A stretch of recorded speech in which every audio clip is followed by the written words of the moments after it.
Ensuite, je dois vous donner l'information suivante. La liste des mises à disposition 2021 a été mise à jour. Le nouveau document vous a été envoyé avec l'explicatif. Ensuite, je dois vous informer que M. Romain Chrétien, responsable technique de Votebox, va vous expliquer le nouveau système de vote. Je lui passe la parole. Monsieur le Président, oui. Deux questions avant que nous entamions l'ordre du jour. Là. On va nous expliquer comment fonctionne ce vote électronique. Je souhaiterais que la révision du règlement intérieur intervienne en question numéro 1. D'autant qu'en fait, si vous souhaitiez que nous utilisions le vote électronique, il faudrait que nous ayons la garantie que le caractère public de nos votes soit assuré. Ensuite, je vous ai demandé par écrit la semaine dernière que puisse être débattue l'augmentation de la taxe d'enlèvement des ordures ménagères que viennent de subir l'ensemble des foyers de notre intercommunalité. Donc en fait, je vous pose la question, quand est-ce qu'avez-vous prévu que nous puissions débattre ce soir de ce sujet important ? On vous y a répondu par écrit. Vous avez tous les éléments. Donc répondez-moi à ma réponse par écrit et je vous répondrai peut-être à votre réponse par écrit. Vous ne m'avez pas répondu par écrit. On ne vous les a pas envoyés? Pas du tout. C'est paru dans la presse. Si ce n'est pas paru dans la presse, tout. Ça paraîtra dans le journal intercommunal. Bon, on prend acte. Alors, par courrier en date du 4 octobre 2021, M. Gilles Laroyenne a donné sa démission de sa fonction d'élu communautaire. Il y a donc lieu de prévoir son remplacement au sein du conseil de communauté de la CCPAO. Conformément aux dispositions du code électoral, M. Bernard Vaton doit être nommé en qualité de conseiller communautaire. Il est donc proposé au conseil communautaire de bien vouloir prendre acte de l'installation en qualité de conseiller communautaire de M. Bernard Vaton. Dossier numéro 2. Par courrier du 12 octobre 2021, Mme Stéphanie Vandal a donné sa démission de sa fonction d'élu communautaire. Il y a donc lieu de prévoir son remplacement au sein du conseil de communauté de la CCPAO. Conformément aux dispositions du code électoral, M. Jean-Pierre Blairon doit être nommé en qualité de conseiller communautaire. Il est donc proposé au conseil communautaire de bien vouloir prendre acte de l'installation en qualité de conseiller communautaire de M. Jean-Pierre Blairon. Dossier numéro 3. Dans un souci d'efficacité administrative et de bon fonctionnement du service public, il y a lieu de modifier et compléter la délégation de pouvoir du conseil communautaire consentie au président. La modification porte sur les points suivants. Modification des délégués de pouvoir, nouvelle rédaction. Nous ajoutons au petit d, signer les conventions de prestation de services ainsi que les avenants établis en application d'une délibération 4 en l'absence de précision dans la délibération. Sur le point numéro 2, commande publique, prendre toute décision concernant la préparation, la passation, l'exécution et le règlement des marchés à procédure adaptée d'un montant inférieur à 214 000 € hors taxes, ainsi que toute décision relative à la modification de ces marchés publics dans la mesure où une telle modification n'est pas considérée comme substantielle et dès lors que les crédits sont inscrits au budget. Au petit b, signer toute convention relative à l'assistance à maîtrise d'ouvrage avec les communes membres, ainsi que les conventions de groupement de commandes relatives aux procédures d'achat groupé. Sur le chapitre finances, au petit a, solliciter auprès de toute personne morale de droit public ou privé l'attribution de subventions de fonctionnement et d'investissement, y compris les avances, pour des opérations annuelles en rapport avec les compétences exercées par l'intercommunalité et procéder à leur régularisation. Et petit i, suppression, on supprime l'article petit i qui est alloué l'indemnité réglementaire de conseil au receveur.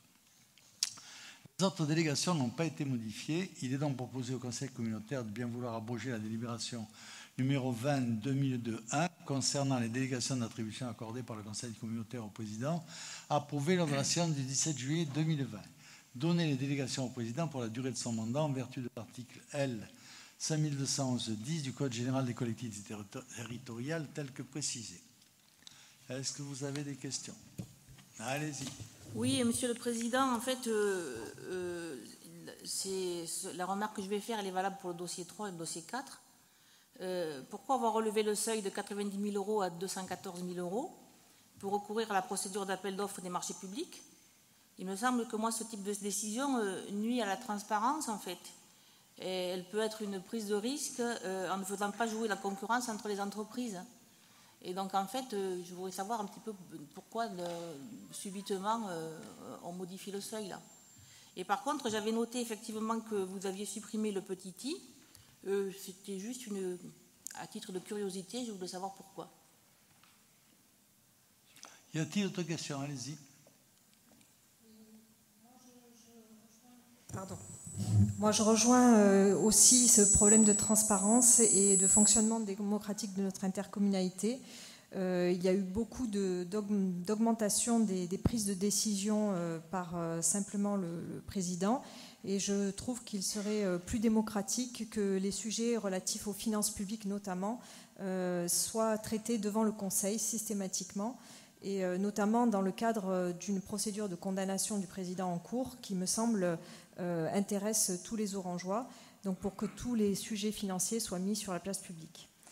Voilà. Nous avons tous un rôle d'observateur de contrôle et étant donné que dans les décisions nous n'avons aucune explication ni précision sur ce qui se passe dans les dossiers, je pense que ça nuit au fonctionnement démocratique de notre intercommunalité.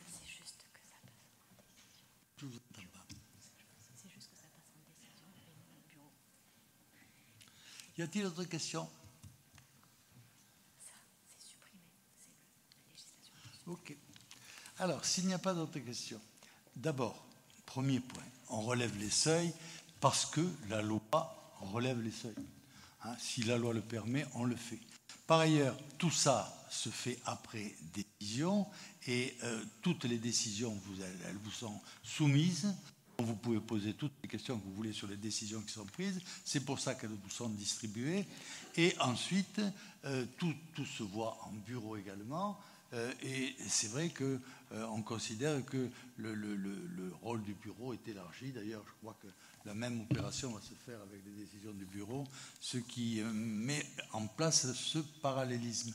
Je crois que la transparence est respectée, le relèvement des seuils est de la compétence du gouvernement, et il n'y a aucune nuisance à la transparence. Quant à la condamnation, les Orangeois sont exprimés.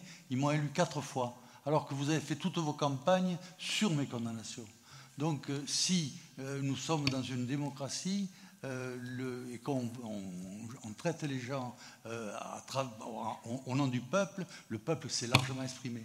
2 fois élu maire et 2 fois élu député, c'est pas mal. En pleine vague LRM, je crois que de mon côté est le soutien populaire. On passe au vote. Qui est contre? On le vote pas? Ah, on le vote avec ça. Alors, est-ce qu'on est obligé de le voter avec ça? Hein? Mais je veux bien qu'on le vote avec ça. Le scrutin est ouvert. Oui.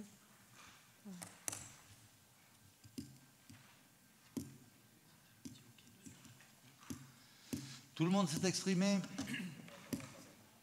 Faut que vous le fassiez vous aussi. Hein? Faut que vous votiez aussi. Je l'ai voté. J'ai voté. Appuyez sur OK. Regardez. Ah, j'ai pas appuyé sur OK. Voilà. C'est bon. Oui, il faut appuyer sur le vert ou sur le rouge et appuyer sur OK. Alors, votant 37, vote 37, exprimé 37, pour 29, contre 8. Je crois qu'on peut dire que le dossier est accepté. Point numéro 4, délégation d'attribution accordée par le Conseil communautaire au bureau. Dans un souci d'efficacité administrative et de bon fonctionnement du service public, il y a lieu de modifier et compléter la délégation de pouvoir du Conseil communautaire consentie au bureau. La modification porte sur les points suivants, en rouge. D'abord, sur la rédaction adoptée par délibération du 17 juillet 2020, nous allons modifier les délégations de pouvoir, et voilà la nouvelle rédaction. Sur le point numéro 1, nous ajoutons, petit d, de fixer et modifier les règlements intérieurs des services et des équipements communautaires.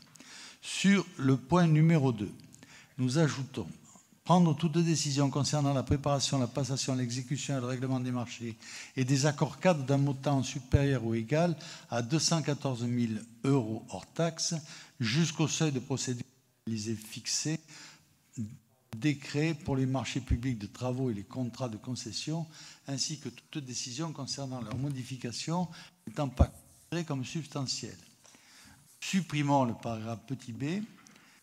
Nous supprimons le petit b Sur la ligne finance, point 3 finance, le petit e est supprimé et le paragraphe ci-dessous a été rajouté, petit h, procéder aux sorties d'inventaire.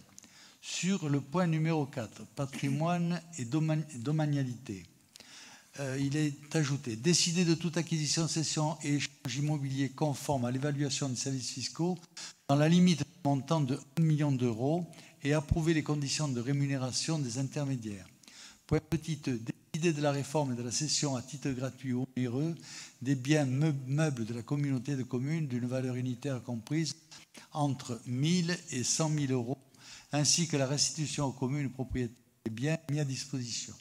Sur le point 5, on supprime le paragraphe petit a. Et je crois qu'on en a fait le tour. Est-ce que vous avez des questions? Les mêmes, oui, vous m'avez posé les mêmes. Donc je fais les mêmes réponses. Et nous passons au vote. Donc je n'ai pas le droit de m'exprimer sur ce dossier. Je vous ai demandé, mais si, bien volontiers. Vous m'avez dit que vous faisiez la réflexion sur les deux dossiers. Mais si vous en avez ajouté, ajoutez. C'est Madame Normani là qui veut. Mais aussi, bien sûr. Étant donné donc la situation rocambolesque de l'éviction du maire de Jonquière du bureau communautaire, nous ne validons pas ces délégations du bureau car elles créent des situations absurdes, ne garantissant pas un bon fonctionnement de la communauté de communes et la défense des intérêts des villages de la communauté de communes. Écoutez, comme je n'ai rien compris à ce que vous avez dit, je ne vous y répondrai pas, mais s'il y a quelqu'un qui veut y répondre, c'est trop compliqué. Je veux bien personne lui répondre. On n'a pas compris ce que vous vouliez dire.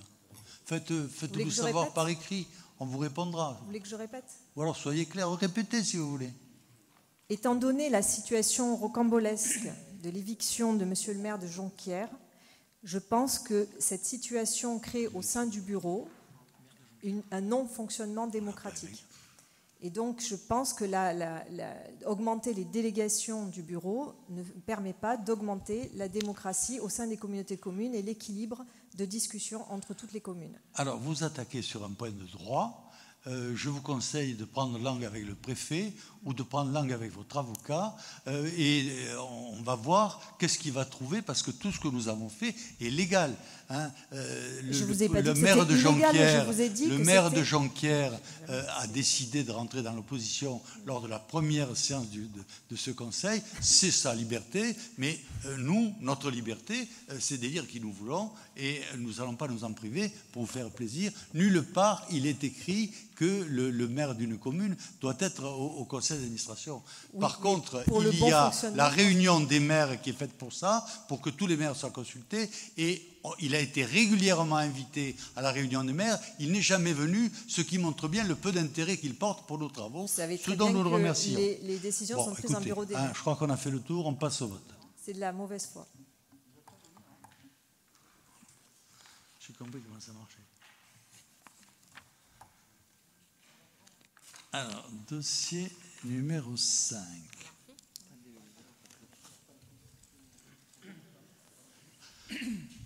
Allez, on vote.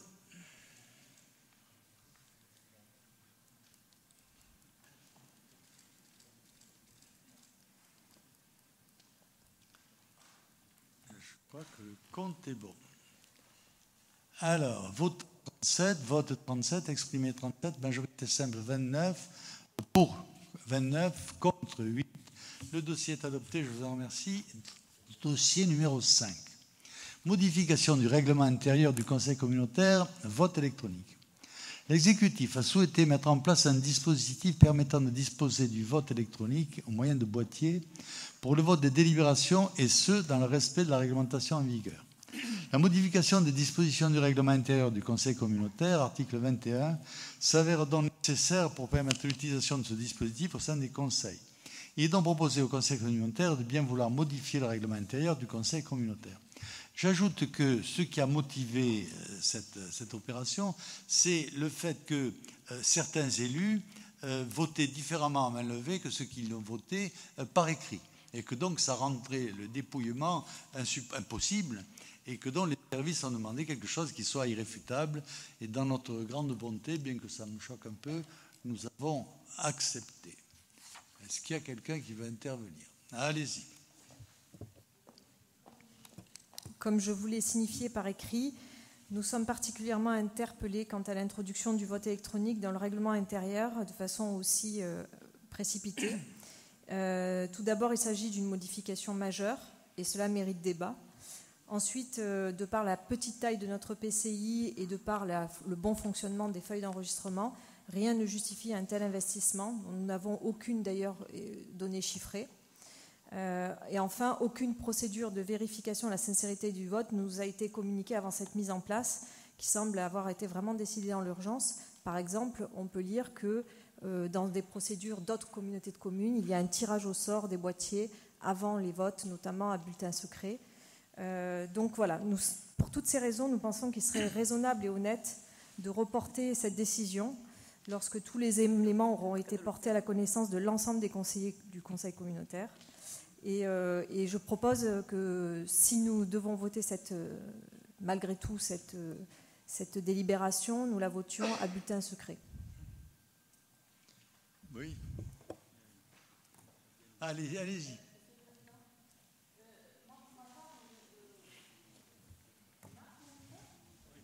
Oui, voilà. Pour ma part, je ne suis pas opposée au vote électronique parce que je le pratique par ailleurs dans d'autres organisations. Je viens d'avoir la preuve que le vote dématérialisé peut respecter le principe du vote public. Il y a le principe des boîtiers nominatifs, mais par contre, je ne voterai pas ce règlement intérieur pour la bonne et simple raison que j'ai déjà voté contre ce règlement le 17 décembre l'année dernière et que donc en fait, je ne suis pas plus favorable aujourd'hui au règlement intérieur aujourd'hui que celui de l'année dernière. Donc voilà, j'ai l'explication de mon vote. Monsieur Bompard. Oui, Monsieur le Président, chers collègues, je remercie Madame Alouis pour sa constance et sa cohérence. On ne peut pas lui enlever pour le coup. Madame Normani, vous êtes un peu plus paradoxale parce que, à deux titres. La première, c'est que vous avez appelé vous-même dans la presse, c'est paru, à l'élection de la CCI. Petite anecdote d'ailleurs, vous soutenez une liste sur laquelle est présent Monsieur Delorme, contre lequel vous êtes vivement opposé à son extension. Donc c'est quand même assez rigolo, mais ça n'est qu'un paradoxe supplémentaire de votre part. Donc ça, c'est pour l'élection à la CCI. Et d'autre part, l'élection à la CCI se déroule par Internet. Alors là, si là, ça ne vous pose pas de problème, on a reçu je suis une quand même... procédure sécurisée. Vous pouvez être poli. Qui n'est pas le cas ici. Je ne suis pas contre le vote électronique, je suis contre le fait qu'on n'ait pas de procédure sécurisée. Vous noterez l'impolitesse de notre collègue En Marche. On connaît ses habitudes très macroniennes.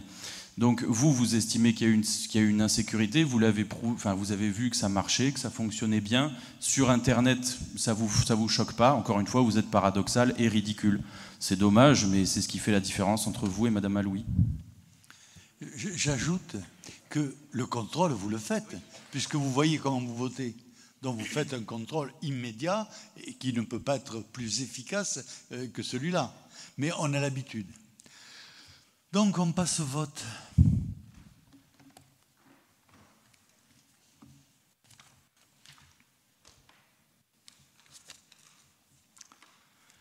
Alors, dossier numéro... Ah non, il n'est pas encore, je ne suis pas en dépouillé encore.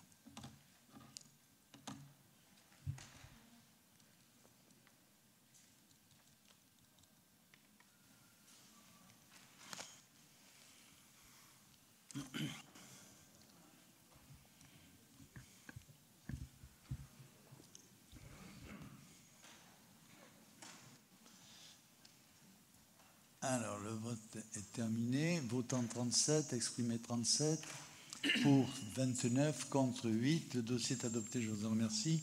Dossier numéro 6, c'est M. Thierry Vermeil qui le rapporte. Oui, merci, Président. Bien, bonjour à tous.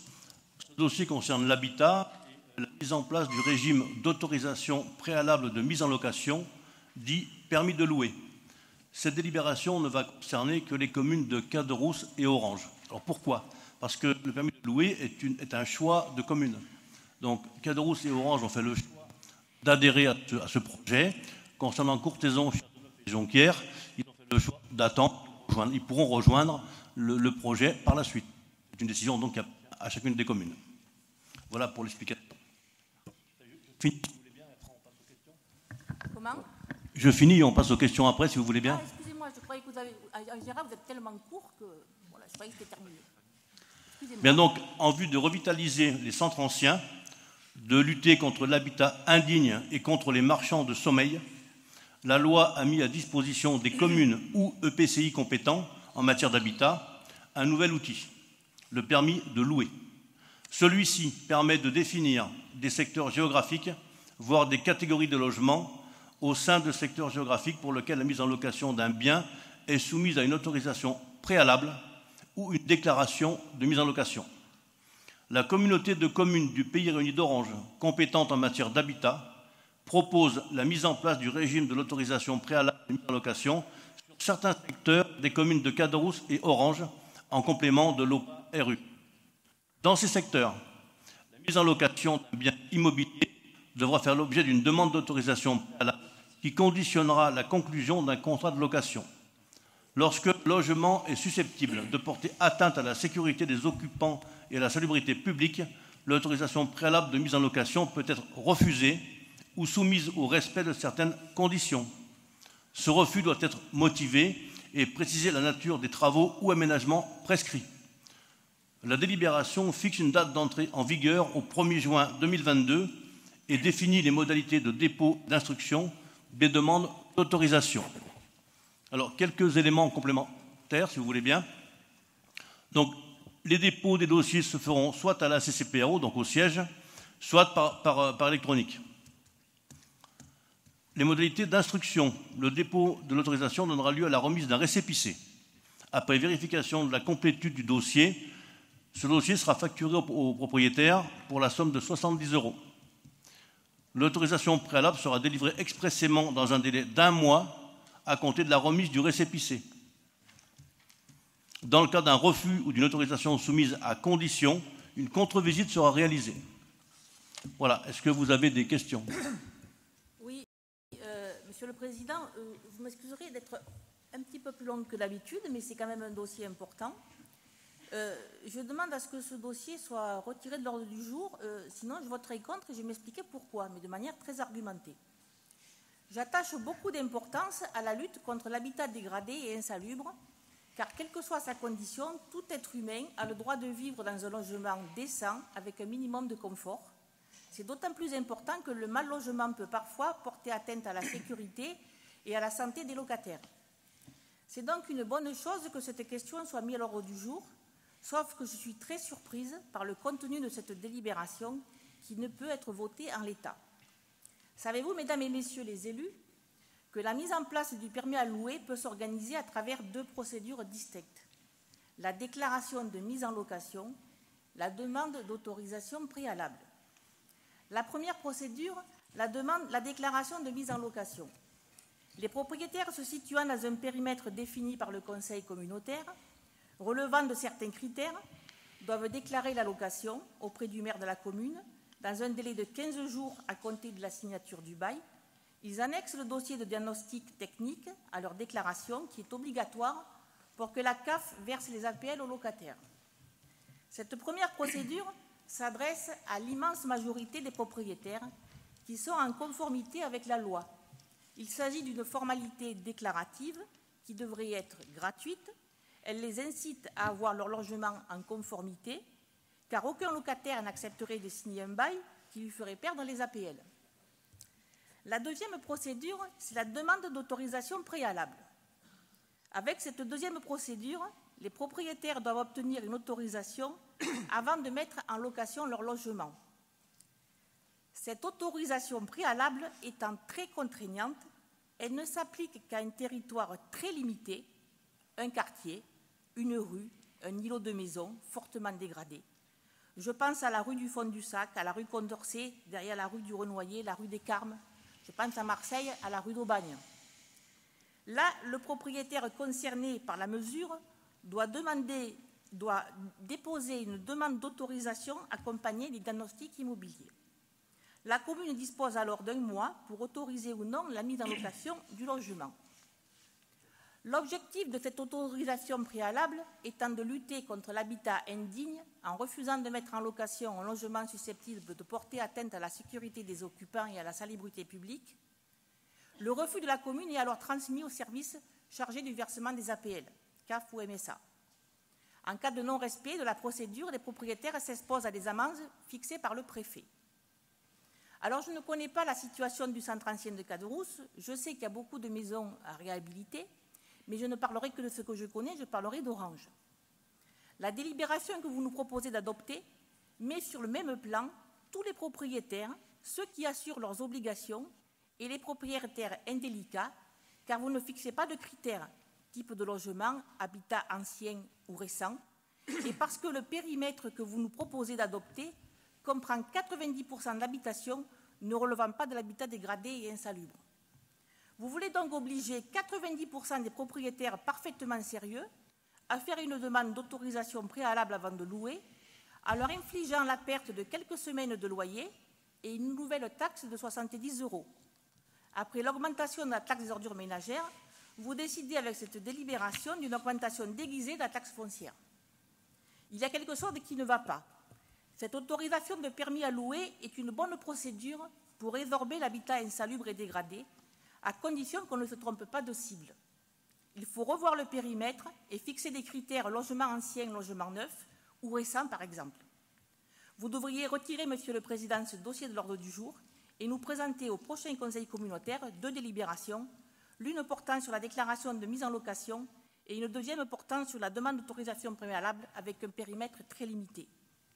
Par contre, j'attire votre attention sur le fait que le dispositif législatif prévoit que l'autorisation préalable de mise en location est délivrée à la simple vue d'une demande déposée à la mairie, accompagnée du dossier de diagnostic technique.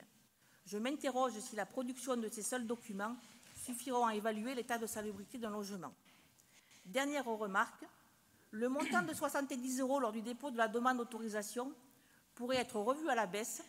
Au départ, il devait être gratuit. C'est le Conseil constitutionnel qui a retoqué la loi. Il n'y a pas que des propriétaires indélicats. Il y a aussi des personnes aux faibles revenus parmi les propriétaires défaillants, qui sont parfois des personnes âgées. Dernier point, je m'interroge sur la légalité de la pénalité de 380 € encaissée par la régie en cas de non-réalisation des travaux. L'amende n'est-elle pas décidée par le préfet et reversée à l'Agence nationale de l'habitat après qu'il se soit adressé au propriétaire et qu'il ne se met pas en règle? Voilà, merci pour votre attention. Il y a d'autres questions? Il y a d'autres questions?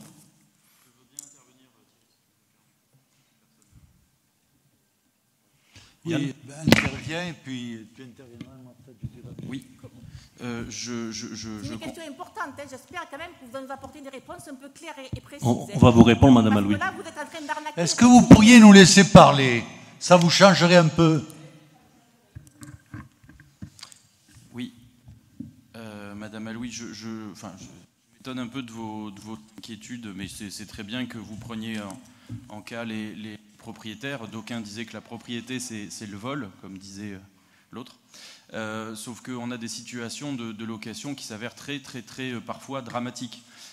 La procédure actuelle fait que en fait, les gens qui sont dans des habitations insalubres, parce que c'est le terme, se retrouvent à ne pas pouvoir agir parce qu'il y a des procédures qui sont extrêmement lourdes et la CAF demande aux personnes qui sont dans des situations dramatiques. Je vous citerai des fois des exemples. Alors là, c'était un bailleur social, dont je pourrais vous citer l'exemple, où plusieurs familles se retrouvent avec des cafards chez eux. Ce qui est quand même assez grave, et pourtant là, c'est un bailleur social qui en a la responsabilité, qui aurait dû s'occuper, etc. Sauf que le problème, c'est que la procédure, en l'état, je le répète, c'est de dire, tant que votre procédure n'est bonne que si vous louez encore dans le logement, que vous habitez encore dans le logement. Donc ça force les gens à rester dans un logement insalubre pour que la procédure aille jusqu'au bout. Bon. Vous comprendrez que c'est des situations qui sont intolérables pour un grand nombre de locataires. On ne peut pas les laisser, qui au milieu des rats, qui au milieu des cafards, qui au milieu de quelque chose qui va leur tomber sur la tête. J'ai même vu des familles qui avaient des enfants qui avaient des problèmes pulmonaires parce qu'il y avait de la moisissure au plafond et il leur est demandé de rester dans le bâtiment parce que s'ils déménagent, les instructions en cours tombent. Donc, si vous voulez, comme ça ne peut pas se faire a posteriori, on est obligé, pour protéger les Orangeois, de le faire a priori, malheureusement. Et on pourrait se dire que c'est qu'une question de quartier, mais encore, on aurait fait par quartier, vous auriez dit, ah ben, vous jugez d'abord et avant tout les quartiers défavorisés. Bah oui, parce que les bailleurs sociaux ne tiennent pas leurs promesses. Donc, vous auriez crié aussi au loup, ou vous auriez hurlé si on avait dit, on le fait dans ce quartier-là. Madame Alouis, je vous ai écouté, et comme j'écoute tous les opposants ou tous les conseillers communautaires, de manière la plus religieuse possible. Je vous remercie de bien ne pas me couper la parole, ce sera civilisé pour une fois. Donc ça, ce sont des gens qu'on rencontre en rendez-vous et qui sont dans des situations de désespoir social grave. Donc j'ai du mal, je vous avoue, à comprendre votre réserve. J'aurais pensé justement que vous auriez applaudi des mains. Peut-être que l'outil n'est pas parfait, peut-être pourra-t-il être perfectible dans le temps à venir, on ne sait pas. Mais je ne comprends pas comment vous... Très franchement, je le dis très sincèrement, je ne comprends pas comment vous pouvez être opposé à une telle délibération. C'est à peu près tout la substance. Quoi. Alors, Madame Alouis, concernant la déclaration de mise en location, elle ne présente aucun intérêt. Dans la mesure où personne ne sera obligé de déposer une demande avant. Donc c'est pour ça qu'on a mis de côté cette déclaration de mise en location pour passer à l'autorisation préalable, qui nous permettra d'avoir un contrôle sur tout ce qui se met en location. Sachant également que l'avantage, si je puis dire, c'est que ce contrôle qui sera fait, cette visite de contrôle, avant l'attribution ou pas du permis de louer, permettra à l'organisme qui va contrôler de mettre les propriétaires, selon le cas, en rapport avec l'OPA ou le PIG, pour éventuellement faire des travaux en pouvant récupérer des subventions. Non, mais on vous répond maintenant. Écoutez vos réponses. Oui. On va y venir. Les périmètres, ils ont été faits par les communes. C'est une réflexion qui a été travaillée. Les périmètres ne sont pas quelque chose de définitif. Les périmètres peuvent très bien être revus au fil du temps. Oh. Les critères sont définis par les communes. Les communes définissent leur périmètre en fonction de la connaissance du terrain. Ces périmètres, ils sont définis comme cela aujourd'hui, vous les avez tous vus en annexe. Peut-être bien que l'année prochaine, on les représente en les élargissant, pourquoi pas. On ne va pas réécrire la loi sur l'habitat insalubre. C'est la loi qui définit l'habitat insalubre. Bon, puis vous nous avez posé vos questions, vous nous laissez vous répondre, vous nous cassez les pieds là. Laissez-nous parler. Laissez-nous parler. C'est dément ça. Est-ce que je vous ai coupé? Alors, respectez. On vous respecte, respectez-nous aussi. Continue Thierry, puis après j'ajouterai. Donc sur les périmètres, on y reviendra si c'est nécessaire. Ne soyez pas inquiets là-dessus, c'est une certitude. Comme je le disais tout à l'heure, il y a 3 communes qui ont fait le choix pour l'instant de ne pas rejoindre ce projet. C'est leur choix, c'est comme ça. Par contre, dans un an, si par exemple une des 3 communes qui n'a pas adhéré veut rejoindre, ce sera une possibilité. Ce n'est pas un dossier qui est fermé, c'est un dossier qui est vivant. Et on peut très bien revoir les choses en cours de route. Je finis, Madame Alouis. Quand tu as fini, tu me le dis, Thierry. Vous avez parlé des sanctions tout à l'heure. En effet, il y a des sanctions. C'est le préfet qui, au vu du dossier, fera appliquer les sanctions. Vous avez dit qu'elles étaient reversées à l'ANA. Pour l'instant, en effet, la loi est en cours de modification. Et à terme, s'il y a sanctions, les sanctions reviendront à l'EPCI concerné. Oui. Non, mais vous nous laisserez finir de parler. Je veux parler, moi aussi. J'attends que Thierry ait fini. Dès qu'il a fini... J'ai proposé à Mme Alouis de reprendre la parole, si elle le souhaite. Comment? J'ai proposé à Mme Alouis de reprendre la parole, si elle le souhaite.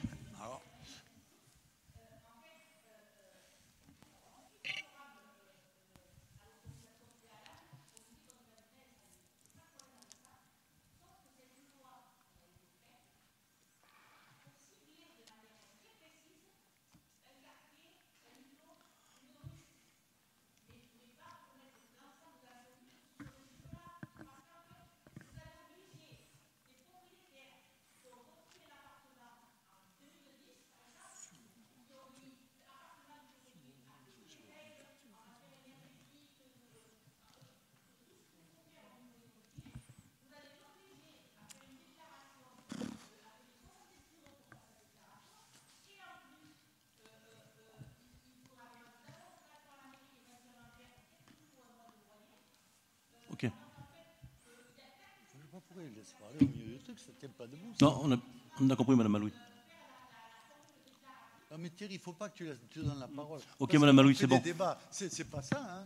C'est chacun qui parle à son tour. Okay. Termine ce que tu as, puis moi aussi. Et peut-être quand on aura fini, aura-t-elle eu les réponses à ces questions. Je vais vous répondre et on en finit, Madame Alouis. Écoutez d'abord. Allez, Thierry, finis ton intervention. Madame Alouis. Finis ton intervention. Madame Alouis. Donc, concernant les secteurs, comme vous l'avez fait remarquer, on ne peut pas stigmatiser les choses. Si on l'avait fait, vous n'auriez pas été d'accord non plus. Bon, c'est bon. Président, vous voulez prendre la parole? Bon. L'enfer est pavé de bonnes intentions. Pourquoi mettons ce dossier en marche? Parce qu'on s'est aperçu que des appartements insalubres étaient mis en location et que les locataires ne s'en plaignaient pas. Et pourquoi ne s'en plaignaient pas? Parce qu'ils ne payaient pas le loyer. Et pourquoi ne payaient-ils pas le loyer? Parce que touchant l'APL, c'est l'APL qui payait le loyer. Le fait de la gratuité du loyer fait que l'exigence normale que devraient avoir les utilisateurs, ils ne l'ont plus. Hein? Quelque part, ils s'en moquent puisque ça ne leur coûte rien. Donc on était bien obligé de trouver un système pour que les logements locatifs soient de qualité normale au moins, ne soient pas insalubres. Et c'est le seul que nous avons trouvé. Alors, si vous en trouvez un autre, écrivez-moi, hein, je l'étudierai. Pour le moment, celui-là marche.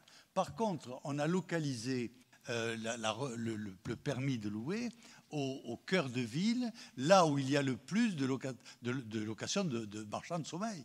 Hein, parce que ce n'est pas l'utilisateur que l'on veut embêter, c'est le profiteur, c'est le loueur de sommeil.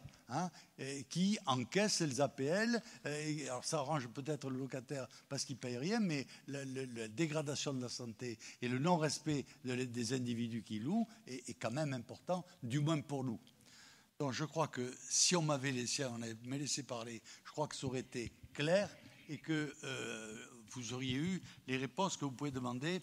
On passe au vote.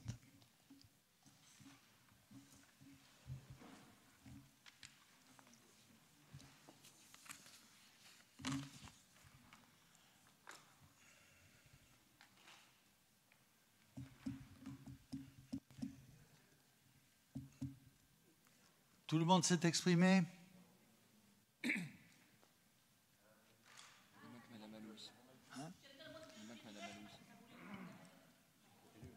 Non, mais je pense qu'elle doit avoir des logements là-bas.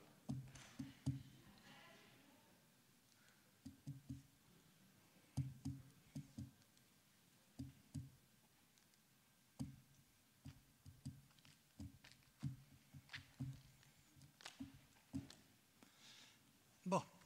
Alors, le dossier est adopté par 29 mois, une contre et sûrement 6 qui se sont abstenus. 7 abstentions. Alors, dossier numéro 7, Thierry Vermeil.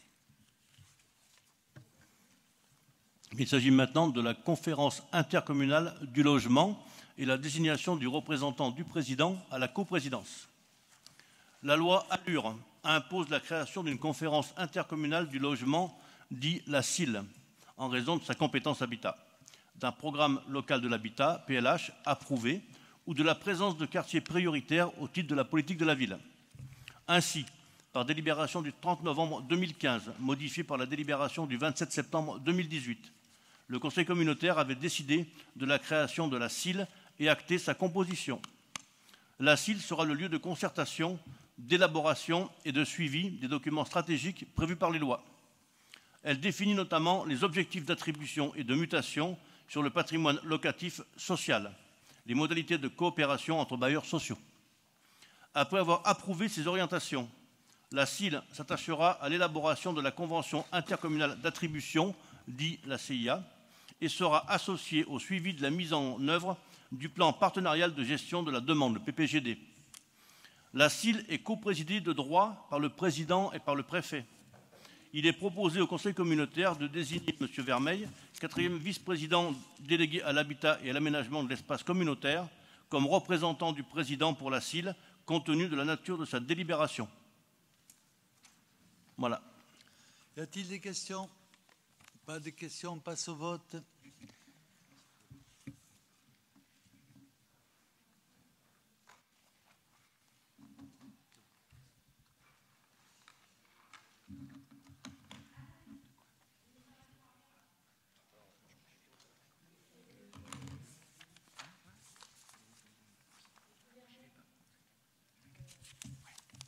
Attendez, on a voté, je ne sais pas si le président accorde la parole.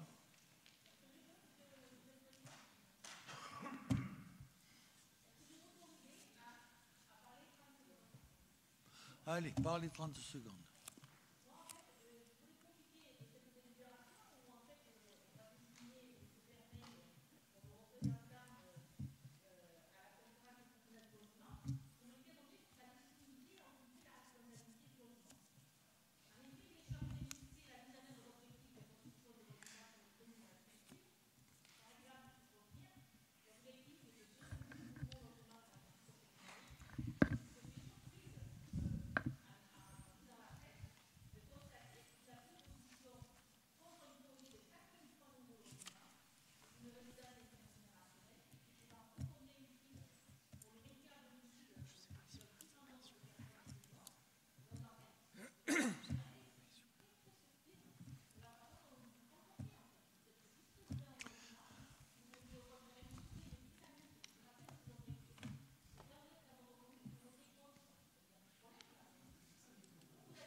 Pas d'autres questions? Je réponds, président.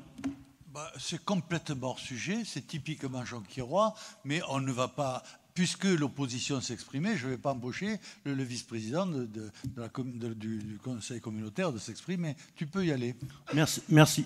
Bien, donc la situation de Jonquière, elle est, je dirais, particulière. Peut-être que vous ne la connaissez pas ou pas bien. Sachez que oui, je m'oppose, comme toute l'opposition de Jonquière d'ailleurs, les trois oppositions réunies s'opposent à ce projet, pour la simple et bonne raison que l'équilibre à Jonquière n'est pas respecté. Quand je dis équilibre, je parle d'équilibre entre les installations publiques, le développement économique et la progression ahurissante de l'habitat. En effet, nous avons une augmentation de population sur 10 ans hein, qui représente 1124 habitants, soit 25% de la population en 10 ans. C'est énorme. Alors qu'en parallèle, nos installations publiques n'ont vu aucune évolution, à part quelques restaurations, mais aucune évolution avec des installations supplémentaires. Et d'un point de vue développement économique, alors certes, on va me répondre la compétence c'est intercommunale, je suis d'accord, mais au niveau développement économique, il ne s'est rien passé à Jonquière, voire qu'au contraire, on perd des emplois. Donc ce n'est pas compatible. Il y a 3 leviers en termes d'urbanisme, je pense, en tout cas c'est ma position, c'est les installations publiques, l'habitat et le développement économique. Si on sacrifie deux curseurs pour en faire monter qu'un, on se met en déséquilibre. Bon, moi, j'aimerais que vous votiez, Madame Alaoui, parce que vous nous faites perdre notre temps, là, et essayez de rester sur les dossiers de l'Interco et non pas sur celui des villages. Point numéro 8, Thierry Vernet.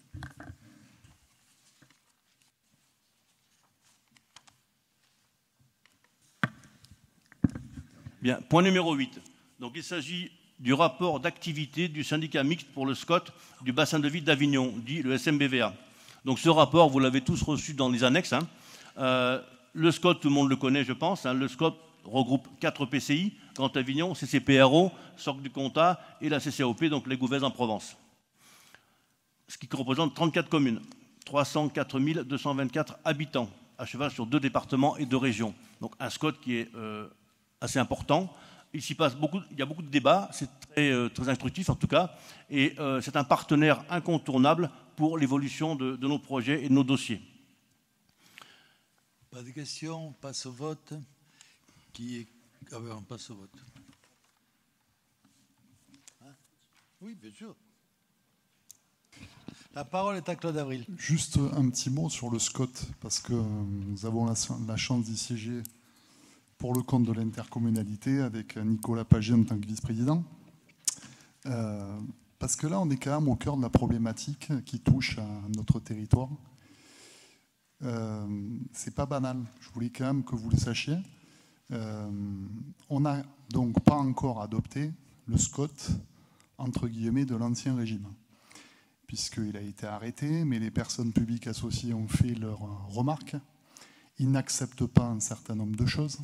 Ce qui fait que l'arrêt, en quelque sorte, n'est pas vraiment valable tant que la prise en compte des observations ne l'auront pas été telles qu'ils le souhaitent. On en est là. Et donc avant même d'adopter définitivement le SCOT. Ce qui ne manque pas de sel, c'est qu'il y a une loi en cours qui vient percuter ce SCOT qui n'est pas fini d'être achevé, c'est-à-dire la loi climat-résilience, ce beau mot de résilience, ce qui en dit long sur les choses, et qui vient précisément peut-être, si elle vient s'interposer, reste à savoir à partir de quand elle est applicable, mais si elle est d'application immédiate, ça voudrait dire qu'avant même d'avoir finalement adopté un SCOT, on devrait potentiellement peut-être avoir à le réviser sur la base d'une nouvelle loi. Pour vous dire quand même le pays de fou dans lequel on est. Hein, sur la base d'une loi, je crois, de 2016, puis là, il y a la nouvelle. Donc en plus, il y aura les présidentielles, donc on verra ce qu'il en ressortira derrière. Je voulais simplement vous informer de ça. Et la nouvelle loi climat-résilience, nous en avons parlé en bureau, mais enfin, ça me semble important que vous le sachiez, donc prévoit la non-artificialisation des sols, pourquoi pas, et la renaturation des sols. Sauf que s'il y a non-artificialisation des sols, il faudra m'expliquer comment on fait, c'est-à-dire si on ne peut pas construire, alors dans certains cas c'est pas grave, mais ça voudrait dire qu'il faudra envisager à un moment donné, ou alors il faudra m'expliquer les choses, enfin, je connais un peu, et m'expliquer comment on fait, il faudra envisager la surélévation des bâtiments. C'est la logique même. Hein. Alors la renaturation des sols, c'est pas inintéressant, sauf que comme on nous l'expliquait, on n'est pas en Allemagne, on n'est pas dans d'autres endroits. Vous savez, en quelque sorte, c'est se réapproprier des sols qui sont déjà bâtis. Pourquoi pas? L'idée, elle est bien, mais elle est très très chère à mettre en œuvre. Si on devait réaffecter des sols, les rendre à nouveau naturels ou en espace agricole, pourquoi pas? Mais ça coûte des sommes absolument astronomiques et malheureusement qui ne semblent pas être prioritaires à mettre en œuvre. Voilà, je voulais vous dire ça parce que je pense quand même que la compétence du logement, vous en parliez auparavant, Madame Alaoui, moi je suis désolé, je vous le dis très clairement, considérer une dynamique du logement à travers la création de logements locatifs sociaux, je n'ai rien contre, aussi j'en ai fait quelques-uns, mais à un moment donné, et ça manque pas de sel, c'est que même au sein du SCOT d'Avignon, toute tendance politique confondue, tout le monde se plaît à dire et à convenir qu'à un moment donné, l'État, et notamment la DREAL, la DDT, nous met des contraintes absolument incroyables jusqu'à maintenant définir la forme des habitats. C'est-à-dire que maintenant, c'est non plus seulement la question du pourcentage, c'est le pourcentage d'habitats individuels groupés et collectifs. C'est-à-dire que les maisons individuelles, on ne pourra plus en faire, quasiment. Moi, ce n'est pas ma solution. Voilà, je trouve ça déplorable.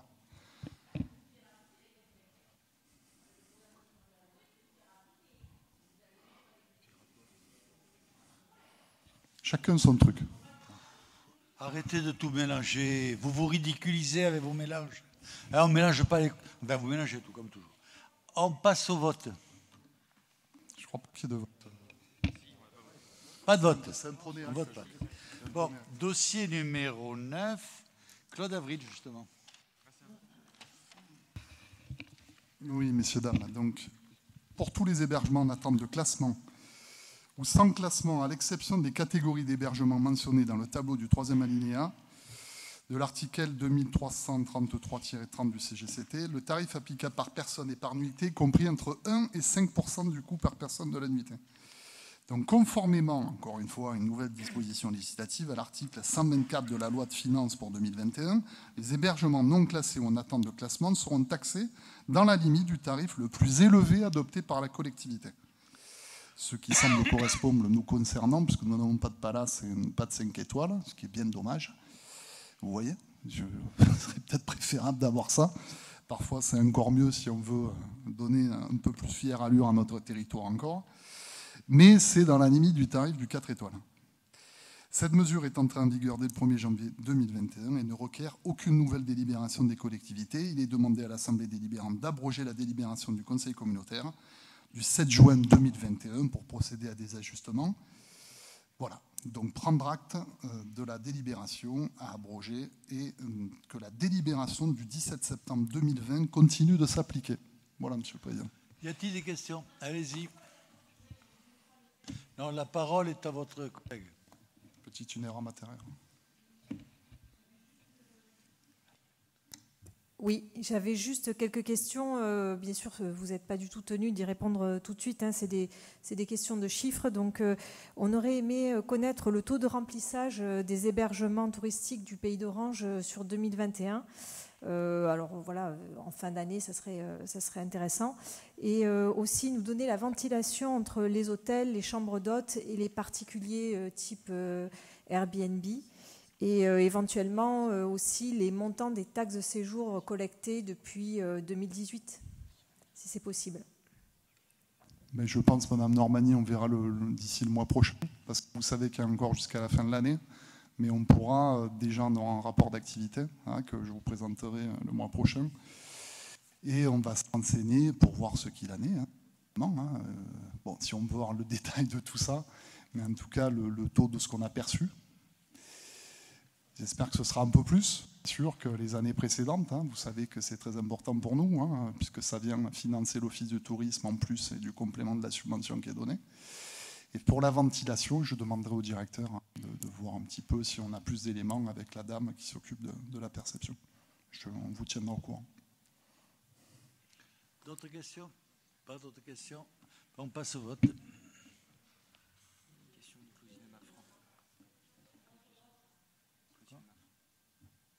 Allez-y.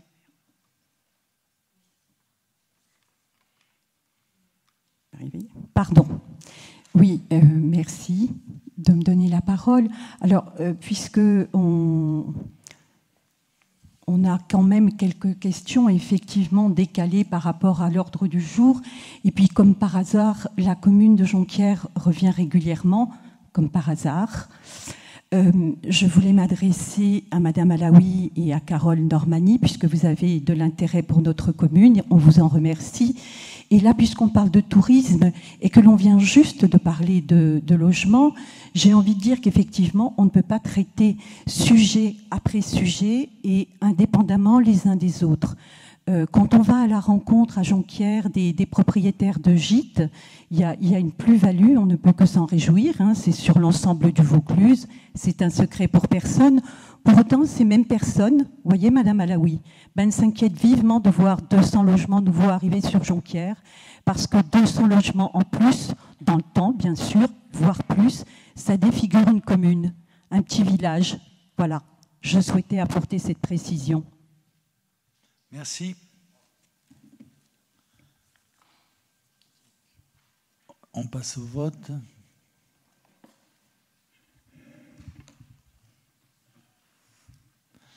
Donc 29 pour.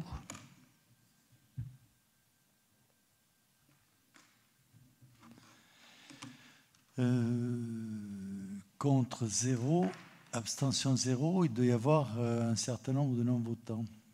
Non, tout le monde a voté unanime. Je vous remercie. On a perdu l'habitude, on est ravis. Dossier numéro 10, Nicolas Pagé. Merci.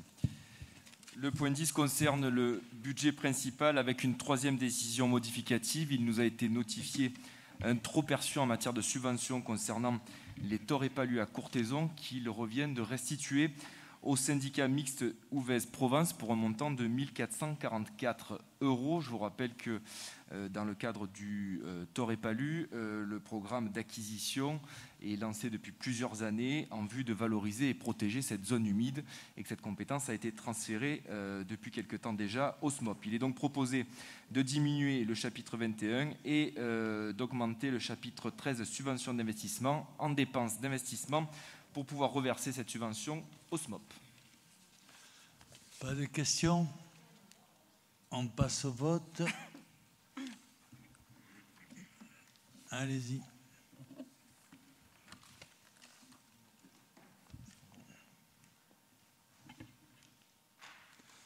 Alors, dossier numéro 11, Nicolas Pagé.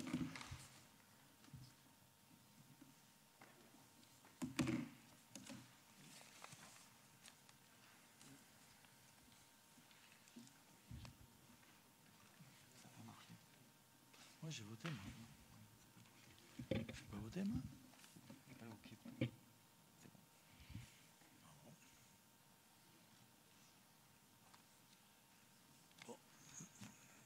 29 pour et 6 ou 7 abstentions. Il manque Madame Alouis. Ça n'a pas fonctionné. Elle est toujours dans la lune. Alors. Madame Alouis, il manque votre vote. Il n'a pas été pris en considération, votre vote. Il n'a pas encore été pris en considération. Il n'est pas encore validé. C'est bon. Bon, enfin, en tout cas, oui, vous avez voté pour. 30 pour et 7 abstentions. Dossier numéro 12, Nicolas Merci. Pagé. Le dossier 11 concerne une décision modificative numéro 2 du budget annexe assainissement. Après retravail de nos services, il manque 80 € pour le remboursement du capital de notre emprunt. Il est donc proposé de faire un virement du chapitre 21 vers le chapitre 16 de 80 €. Pas de questions? On passe au vote.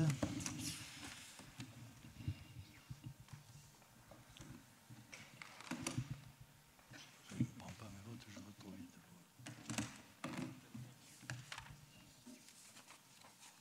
Il y a 2 votants qui n'ont... Voilà. Ah, ça bon. Ton vote n'a pas été pris en compte. Vote-le. Ça y est. 29 pour et 8 abstentions. Dossier numéro 12, Nicolas Pagé. Le dossier numéro 12, une décision modificative numéro 2 du budget annexe mobilité. Nous avions d'ores et déjà pris une DDM1 pour la prise en considération des restes à réaliser de la ville d'Orange qui clôturait son budget annexe. Il avait été convenu d'un virement de la ville d'Orange pour les honorer.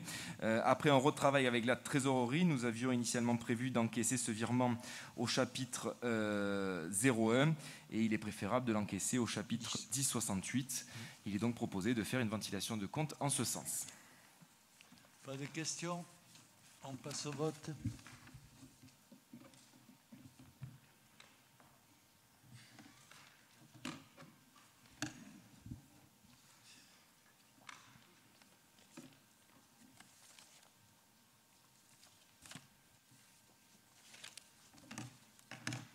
Céline, ils n'ont pas pris ton compte, ton vote en compte.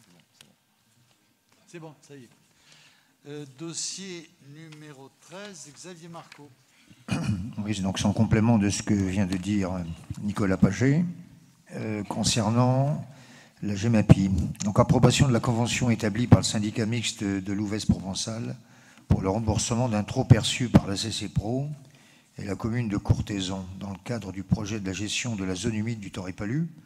Donc suite aux transferts successifs GEMAPiens de Courthézon d'abord vers CCPRO, puis de CCPRO vers le SMOP, il convient d'effectuer les régularisations comptables nécessaires avant la fin de l'année surtout. Donc la CCPRO doit ainsi reverser donc 1 443,20 €, c'était les 1 444 dont vient de parler Nicolas, au SMOP qui assume désormais la compétence GEMAPI et la continuité du projet. La commune de Courthézon, quant à elle, a déjà délibéré, je le sais, et devra reverser au SMOP 6 438,40 €. Voilà, Président. Pas de questions? On passe au vote.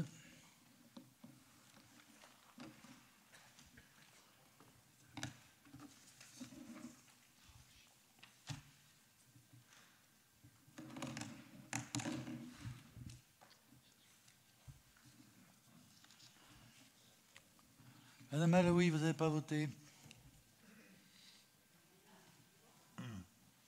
C'est bon. Alors, 30 voix pour, 7 abstentions. Dossier numéro 14, Xavier Oui. Marco.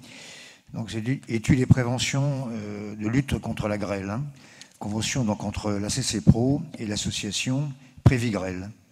Donc Prévigrel est une association interdépartementale, loi 1901, fondée à l'initiative d'un groupe d'agriculteurs en 1997, dont les missions sont limiter les dommages aux chutes de grêle en diminuant le nombre de la taille des grêlons, avec un réseau de générateurs au sol répartis par un maillage indéfini. Pour l'Interco, par exemple, nous en avons précisément 5 sur le territoire. Protéger principalement donc les cultures, l'outil agricole, les serres, les vergers, les vignobles. Maintenir aussi donc le revenu agricole et l'emploi, avec en parallèle les biens de la population et des communes concernées également. et apporter aussi une aide à l'économie du territoire à protéger. Prévigrel adhère au niveau national à ce qu'on appelle l'ANELFA, Association nationale d'études et de lutte contre les fléaux atmosphériques, qui regroupe 16 associations départementales dont la principale mission donc, est la coordination des actions de prévention contre la grêle. L'objectif donc, de ce partenariat, qui a été formalisé et débattu par le bureau, a pour but de la prévention donc, contre la grêle. La méthode consiste donc à ensemencer les nuages porteurs de grêle, c'est de l'iodure d'argent, totalement inoffensif pour l'homme, à partir d'un réseau de générateurs au sol et à en mesurer les chutes au moyen d'un réseau grévilmètre. Il est donc demandé au Conseil communautaire de bien vouloir approuver la contribution financière à hauteur de 4 000 € pour l'ensemble des communes de la CCPRO. Pas de questions, allez-y. Oui, donc nous sommes favorables à tout dispositif, bien sûr, permettant de sécuriser les productions de nos agriculteurs et nous voterons pour cette convention. Cependant, il serait intéressant quand même d'aller un peu plus loin sur 3 points dans la convention. C'est d'indiquer le nombre de générateurs d'ensemencement nécessaires à l'objectif de protection de la zone du pays d'Orange. Également d'avoir un explicatif sur la composition chimique des particules d'ensemencement. A priori, vous avez parlé de iodure d'argent, mais il existe d'autres types de iodure utilisés. Et a priori, le iodure d'argent aurait peut-être un effet sur les écosystèmes. Donc, ça serait intéressant quand même de savoir de quoi on parle chez nous. Et d'autre part, il existe certainement des études d'impact sur les écosystèmes, justement des effets cumulatifs de ces sels, et nous aimerions bien en avoir connaissance. On retire la subvention. Vous voulez qu'on retire la subvention? Pardon? Vous voulez qu'on retire la subvention? Non, non, pas du tout. J'ai dit qu'on votera pour, mais je voudrais qu'on apporte des compléments d'information à cette convention. Je vais vous faire une confession. À partir du moment où un matériel est actif, il a des avantages et des inconvénients, quel que soit le matériel actif. C'est la vie. Ça donc, soit on soutient ce dossier qui nous a été présenté comme efficace, soit on ne le soutient pas, hein, et donc on ne vote pas la subvention. Il n'y a pas 3 solutions, il n'y a pas une alternative à cela. Tout est question de transparence. C'est pas comme le Covid. Tout est question de transparence et d'information, c'est tout. C'est pas notre dossier. Notre dossier est de savoir si on finance ce système-là qui a ses avantages et ses inconvénients, ou si on ne le finance pas. Et vous pouvez tout à fait faire la demande des études qui doivent être normalement demandées lorsque l'on fait correctement son travail de protection de notre pays d'Orange et des populations. Non mais, Président, Président, c'est moi. Non. Oui, voilà. C'est donc moi, M. Marco. Quand on a étudié effectivement cette convention, il était bien sûr en pièce jointe présenté les états effectivement scientifiques, effectivement qu'il y avait, c'est confirmé. Moi, je ne suis pas scientifique non plus, mais si les scientifiques confirment qu'il n'y a pas d'atteinte aux personnes et à la biodiversité, je ne vois pas où est le souci. Et tout à l'heure, j'ai dit qu'il y en avait 5. Il y en avait. Laissez-moi finir, je ne vous ai pas coupé, s'il vous plaît. Tout à l'heure, vous ne m'avez pas écouté, puisque je vous ai dit qu'il y avait, sur notre territoire de la CCPRO, il y en a 5 des appareils qui permettent donc effectivement d'envoyer dans les nuages, porteurs de grêle, cette iodure d'argent. Voilà. Dans la convention, ça ne fait pas état de 5. Donc, est-ce que c'est 5? Est-ce que c'est plus? Non, au total, il y en a plus que ça. Voilà. Mais sur le territoire propre de l'Interco, il y en a 5 qui sont, nominativement, avec un système de réseau téléphonique via appel et qui fonctionne parfaitement. Donc, la convention comprend un objectif de 5 appareils, c'est ça? Voilà, tout à fait. Il est certain qu'il y a des effets nocifs. Hein. Je suis convaincu, moi. Hein. Tout matériel actif a des effets positifs et des effets négatifs. La transparence permet de se faire son propre avis. C'est pour ça que si vous voulez plus de transparence, on retire le dossier, on leur demande des informations qu'ils n'ont pas, parce qu'ils nous ont donné toutes les informations qu'ils avaient. Hein. Ils nous ont rien caché. Hein. Non, il y a... Avant, on tirait des fusées par grêle, hein, avec des avantages, des inconvénients. Ils ont trouvé ce système-là qu'ils pensent meilleur Ben, c'est vrai, il est canalisé. Mais qui n'est pas parfait. Ça n'existe pas, la perfection. Même moi, qui suis vraiment bien, je vous assure, je ne suis pas parfait. Est-ce qu'on la vote, cette subvention? Ben oui. On la vote. Alors, on passe au vote. Dès qu'il y a une mouche, tout le monde s'y précipite dessus.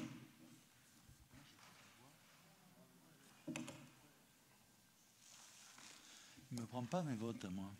Je ne sais pas qu'est-ce que je lui ai fait. Eh bien, c'est un vote unanime. Merci.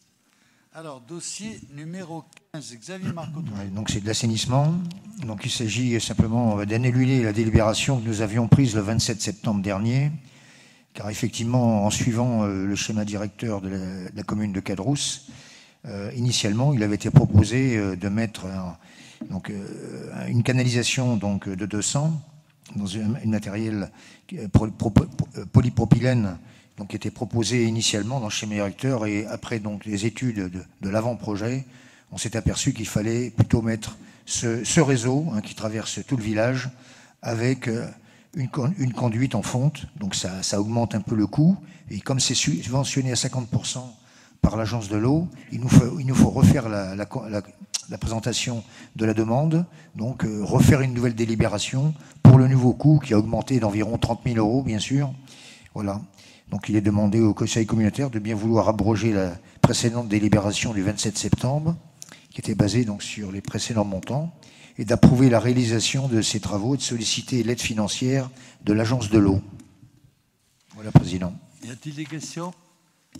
Pas de questions, on passe au vote.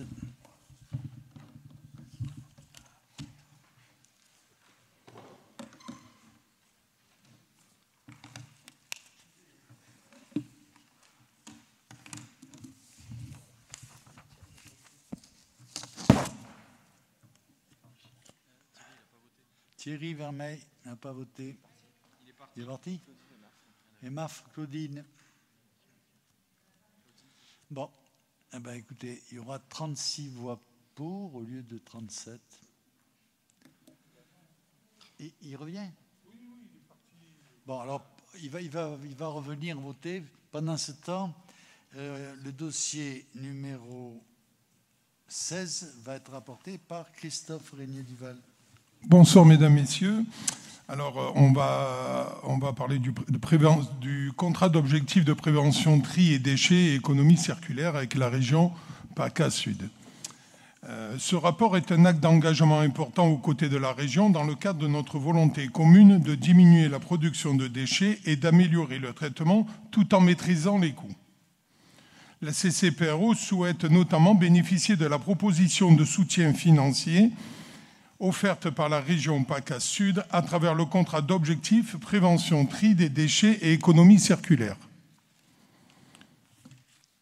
Ce soutien va permettre de bénéficier des réflexions stratégiques régionales en matière de prévention et tri des déchets, ainsi que les différents cofinancements sur le projet à mener afin de réduire les productions de déchets sur le territoire intercommunal, améliorer le tri, soutenir les projets d'infrastructure, UTV Pro et déchetterie professionnelle. Cet accompagnement est le bienvenu à la CCPRO qui a lancé une grande réflexion pour améliorer ses pratiques et diminuer les coûts liés à la gestion des déchets.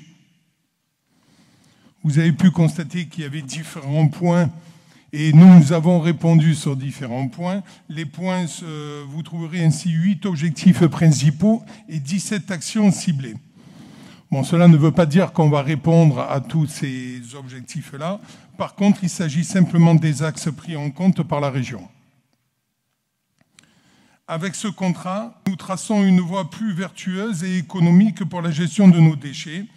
Elle passe par la construction de l'UTV Pro, l'amélioration du tri, la collecte des biodéchets, la création d'une déchetterie professionnelle, les actions de sensibilisation pour les habitants, car des déchets mal triés sont un surcoût supplémentaire pour l'ensemble de la collectivité. Chers collègues, voici ces décisions. Je vous demande donc qu'on passe au vote. Oui, allez-y. Oui, je suis bien bien sûr favorable à la signature de ce contrat d'objectif qui vise à améliorer la collecte et le tri des déchets et l'engagement de notre collectivité dans l'économie circulaire. Nombre des objectifs contenus dans ce contrat ont été portés par la liste Décidons Orange solidaire et écologique que j'ai conduite aux dernières élections. Nous portions la stratégie zéro déchet, la création d'un centre de tri et de valorisation des déchets, la création d'une ressourcerie, la proposition de faire d'Orange une ville pilote sur le tri des biodéchets avec un plan compost ambitieux, une plateforme téléphonique pour le retrait des déchets verts, la mise en place de déchetteries professionnelles pour les matériaux de chantier. Donc effectivement, quand on porte de telles propositions, je ne vois pas comment ensuite on pourrait être contre la signature de ce contrat d'objectif. Je me félicite que la collecte à la source des biodéchets soit programmée pour 2022 avec la mise à disposition de composteurs individuels et collectifs que je demande depuis 2 ans. Je tiens à souligner quand même que je remercie le maire d'Orange d'avoir enfin pris conscience du retard qu'il a fait prendre aux autres communes de l'intercommunalité et de la nécessité d'appliquer les orientations du schéma régional d'aménagement du territoire, parce qu'en fait, c'est la condition pour obtenir des financements pour construire le centre de tri et de valorisation et si on veut agir sur le montant exorbitant de la taxe d'enlèvement des ordures ménagères. Lorsqu'on lit ce contrat d'objectif, des termes reviennent plusieurs fois ou sautent aux yeux. Retard à rattraper, objectifs nationaux à atteindre, inflation et maîtrise des coûts, communication, information, pédagogie, sensibilisation. Ce sont des termes qui sont revenus régulièrement dans mes interventions pour amplifier le tri sélectif, la réduction des déchets à la source et leur valorisation dans la démarche vertueuse de l'économie circulaire. Avec le collectif Décidons Orange, nous veillerons à ce que ces objectifs et le calendrier de mise en œuvre soient respectés, d'autant que, Monsieur le Vice-président, je suis un peu préoccupée d'entendre dans votre bouche que c'est un catalogue d'objectifs qui n'auraient pas forcément tous ne verraient pas forcément le jour. Ça faisait partie des conditions de la signature du contrat avec la région.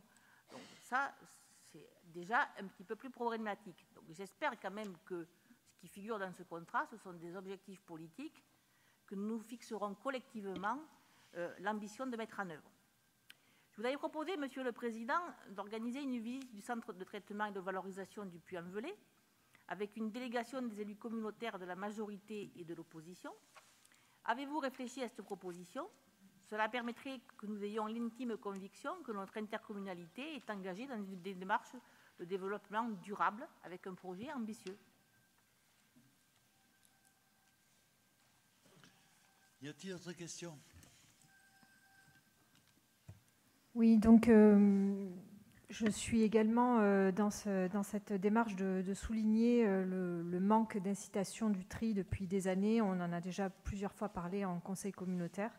Et c'est bien dommage que ce retard pris participe à la difficulté financière de ce budget pour la CCPRO. Je voudrais simplement insister sur plusieurs points qu'on avait déjà mis en avant, qui pourraient être mis en œuvre rapidement et sans toutefois être des gros investissements pour la CCPRO. Je pense que donc, les composteurs collectifs en ville et individuels pour les maisons avec jardin, je pense que c'est quelque chose qui est assez efficace. Et d'ailleurs, il y a un regroupement de quartiers qui est venu solliciter ce projet au sein de la mairie et jamais ils n'ont été reçus. Donc, ils n'ont jamais eu de retour de la part de la mairie. Donc voilà, je voulais souligner que ça pourrait faire partie des choses intéressantes à creuser et en s'appuyant sur les habitants, bien sûr.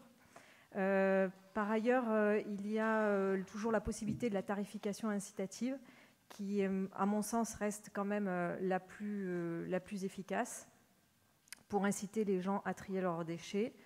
Il faudrait effectivement reprendre le porte-à-porte et créer des séances pédagogiques en milieu scolaire, parce que je pense que l'éducation se commence tout jeune à inciter et à expliquer aux enfants comment on peut trier et à quoi ça sert pour les faire participer notamment à l'effort familial.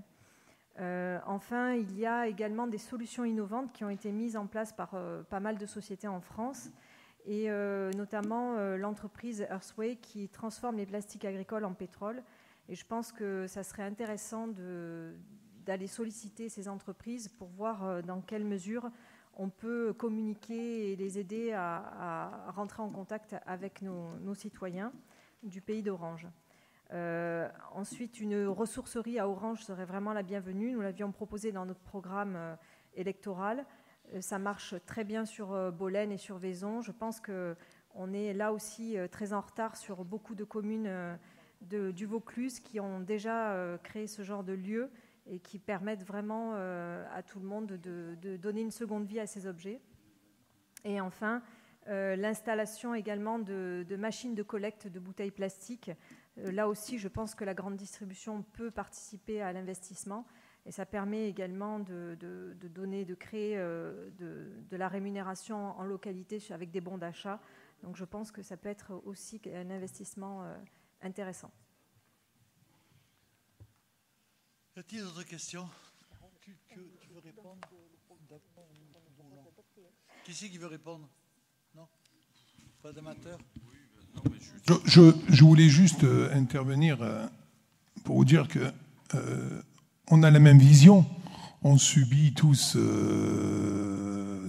les augmentations des taxes et sachez qu'on cherche des solutions pour améliorer ceci, que ce soit en installant plus de colonnes EASY pour pousser les citoyens à trier, que ce soit des essais que nous faisons dans certaines communes. On a commencé avec le tri sélectif ou des composteurs. Et notre souhait, c'est communiquer aussi auprès de la population. Et ce que vous étiez en train de dire, Madame Normani, c'est en cours. On a déjà commencé sur une commune comme Courthézon. Il y a eu une semaine sur le développement durable sur Courthézon. Ça a été un succès. Et on va développer ceci dans le futur sur tout notre territoire. L'éducation. Non, mais c'est à nous à parler. C'est malheureux qu'elles ne comprennent pas comment ça marche. Ça fait au moins 30 ans que vous êtes élus. Hein. Vous, en plus, vous avez le cœur fatigué. Restez calme. Hein. Vous avez parlé. Votre catalogue, vous l'avez déroulé. Laissez-nous vous répondre à votre catalogue. Parce que qu'est-ce que vous avez fait toutes les deux? Vous avez déroulé un catalogue. Avec des critiques en plus. Avec des critiques. Enfin, ça, monsieur le maire, monsieur le président, ça fait 50 ans que vous êtes président de cette structure et il n'y a rien de fait, etc. Bon. Alors, je vais essayer de répondre un peu. Mais c'est vrai qu'on avancerait mieux si tout cela était construit. D'abord, depuis des années. Bon, il n'y a pas tant de temps que ça que je suis président. Et en France, je ne sais pas si vous êtes au courant, mais les choses ne vont pas vite. Vous savez, la première fois que je suis allé en Chine, il n'y avait pas un arbre dans Pékin. Il n'y avait pas un arbre dans Pékin. Je suis revenu 10 mois après, il y avait des grands arbres partout, à faire rêver tous les écolos de cette bonne terre. Bon. Parce qu'on est dans un autre monde, on n'est pas sur la même terre. Hein. Bon, donc ici, on est en France. Les choses vont doucement. Et si vous avez écouté tout à l'heure, on vous expliquait que pour le SCOT, alors que c'est pas moi qui m'en occupe, donc forcément ça marche bien, au SCOT d'Avignon, tout le travail qui a été fait depuis 4-5 ans est annulé parce qu'il y a une nouvelle loi qui sort. La France, c'est ça. Hein. Il y a de nouvelles lois tout le temps et les nouvelles lois empêchent les choses d'avancer comme s'il n'y en avait pas déjà assez qui empêchaient d'avancer. Donc, on est bien obligé de faire avec ce qu'on a. Et nous faisons pour le mieux. Et n'oubliez pas que chaque fois que vous attaquez le président, le vice-président ou un des membres de la majorité, vous attaquez les fonctionnaires. Parce que ce n'est pas nous qui faisons tout ça, c'est les fonctionnaires. J'en profite pour leur tirer un coup de chapeau, ils sont sages, ils ne disent rien, parce que c'est grâce à leur travail que les choses avancent. Les élus, on donne les orientations, mais l'exécution de ces orientations, c'est les fonctionnaires qui le font. Et je pense, moi, qui les connais, je pense qu'on a de bons fonctionnaires et qui font de leur mieux. Alors, je ne passe pas mon temps à leur casser du sucre sur le dos, parce que si je passais mon temps à leur casser du sucre sur le dos, eh bien, ils avanceraient beaucoup moins vite et ils nous coûteraient beaucoup plus cher, les coquins. Bon, donc, il faut que vous compreniez qu'on fait ce que l'on peut avec ce que l'on a et que l'on fait de notre mieux et que les fonctionnaires font ce qu'ils peuvent, ce qu'ils ont et qu'ils font de leur mieux. Par contre, dans votre catalogue, il y a un truc qui m'a amusé dans votre catalogue, c'est que à Bolène, la ressourcerie marche très bien. Ben, ça me fait plaisir. Je suis content qu'à Bolène, la ressourcerie marche bien. Parce que ce que je sais, c'est que dans le mandat précédent, l'intercommunalité a consommé 24 millions pour ne rien faire. Donc, je pense qu'avec 24 millions, on pourrait monter une bonne ressourcerie qui marcherait bien sur notre intercommunalité. Mais peut-être que les citoyens qui nous ont élus ne tiennent pas ce qu'on dépense 24 millions pour bâtir une ressourcerie qui marcherait bien. On fait, et je vous signale que les collectes de bouteilles plastiques, ça fait des années que ça se fait. C'est la chose qui se ramasse le plus facilement avec les bouteilles en verre, et Dieu sait si elles sont ramassées, et Dieu sait si les gens qui traitent avec nous les trient et les utilisent. Hein. On ne fait pas comme dans certaines intercommunalités où on trie d'un côté pour aller jeter dans des centres d'enfouissement de l'autre. Ce n'est pas des centres d'enfouissement, ce sont des centres de traitement. Mais du moins, en tout cas, c'est les engagements que les structures ont pris. Et je me retourne vers les fonctionnaires. Qui c'est qui s'en occupe de ça, hein? Bon, ils sont là. Si vous devez contrôler que ceux qui traitent avec nous tiennent bien leurs engagements, parce qu'ils sont payés pour ça. Donc, ils vont y veiller tout spécialement, et je vous remercie de m'avoir rappelé de le leur demander.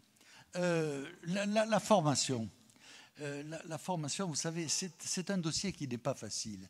C'est un dossier qui n'est pas facile parce que soit les gens ont envie et ils font, soit ils n'ont pas envie et ils ne font pas. On se bat, moi je me bats depuis 25 ans contre les crottes de chiens, et je dois dire que ce n'est pas un dossier qui avance. Alors le jour où vous serez à ma place, je suis sûr que vous serez beaucoup plus efficace. Peut-être que vous irez les ramasser vous-même, remarquez. Ça serait la solution pour que ce soit bien fait. Je vous assure que nous sommes extrêmement sensibilisés à tout ce qui est environnement et à tout ce qui est écologie, et que nous faisons de notre mieux. Mais on essaye de faire notre mieux sans gaspiller l'argent public. Parce que foutre de l'argent en l'air, c'est pas ça qui améliore les résultats. Ce qui améliore les résultats, c'est qu'avec les fonctionnaires, on fasse un bon travail. Nous le faisons et nous continuerons à le faire tant que le bon Dieu voudra bien. Ben voilà, on a fini cette question. On passe au vote sur cette question.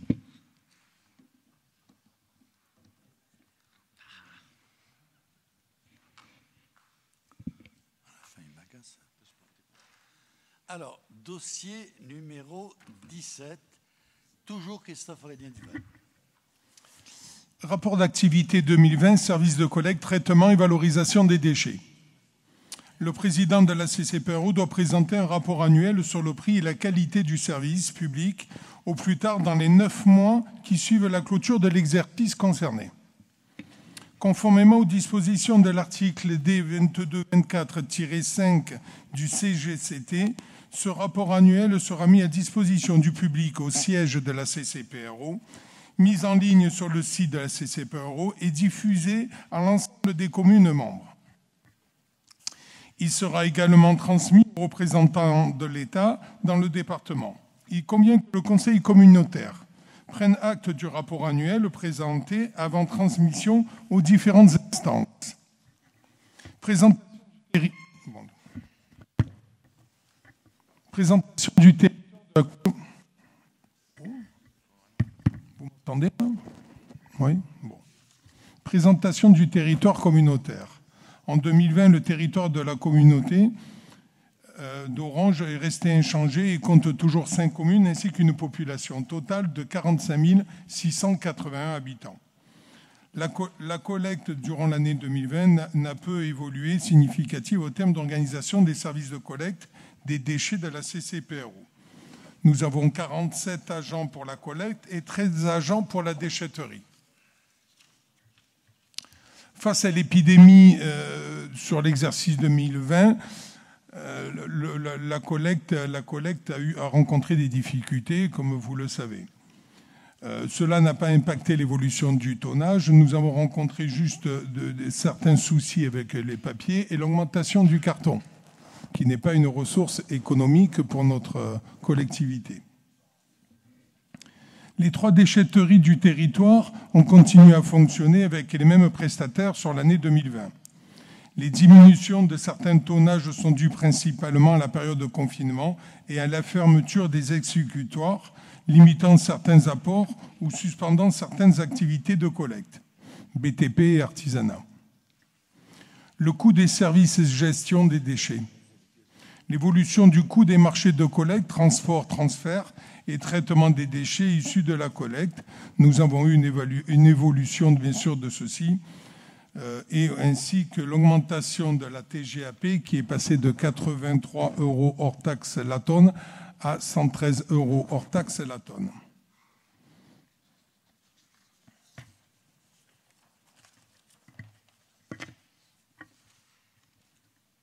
Y a-t-il des questions?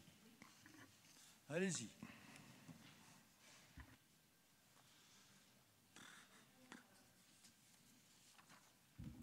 Je réponds à Monsieur le Président qui, puisque ce rapport montre bien l'inefficacité de l'incitation au tri sélectif et le problème de gestion des déchets qui a été mal géré depuis des années. Et oui, nous acceptons tout à fait que vous laissiez votre place pour vous montrer à quel point nous pouvons être plus efficaces que vous. Faut gagner d'abord.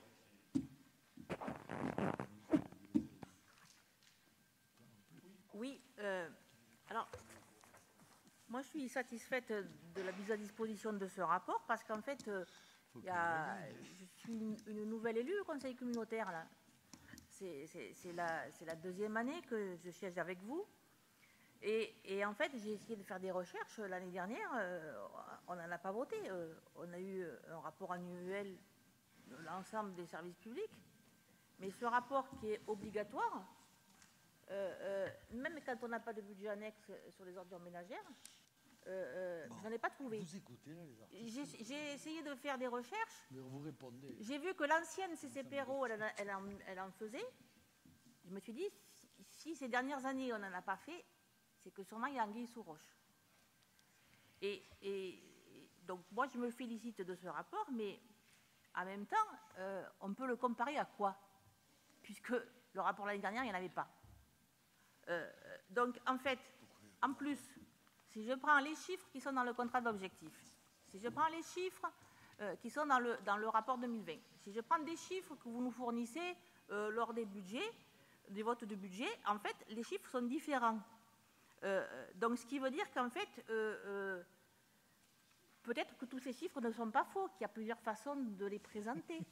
Je ne mets pas en cause la façon de les présenter. J'espère. Je dis simplement qu'en fait, il y a une espèce de flou artistique qui est organisé, qui fait que ces dernières années, on a finalement volontairement créé ce flou. Parce que moi, j'aimerais savoir, dans le rapport que vous avez présenté, par exemple, qu'on connaisse les résultats commune par commune.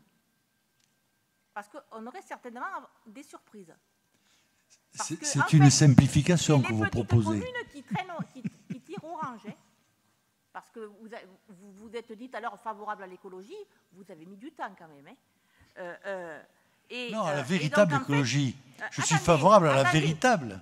Oui. Pas n'importe quoi. On sait ce que c'est, vous, l'écologie. Or, la plupart du temps, c'est n'importe quoi. Vous avez écrit que l'écologie, c'était le respect des inégalités naturelles.